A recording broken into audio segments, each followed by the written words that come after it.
Alexander आसिला 1947 पर्यंत इंग्रेज माने थे।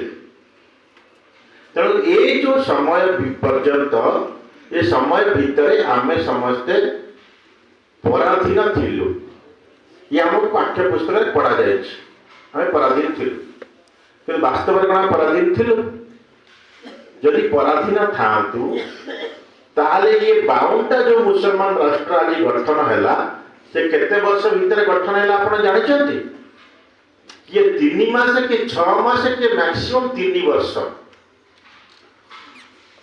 3 वर्ष भितर 52टा मुसलमान राष्ट्र हैला। काहे से माने आसिले आक्रमण कले मुसलमान माने आसिले राजा सहित लड़िले एवं राजा को जय करदेले तांको सिंहासन रे बसिले कहले कुरान पढ़िबो तमे मुसलमान हबो नहले राज्य छाड़ी चले से स्वीकार कले मुसलमान हेले मुसलमान राष्ट्र हैला।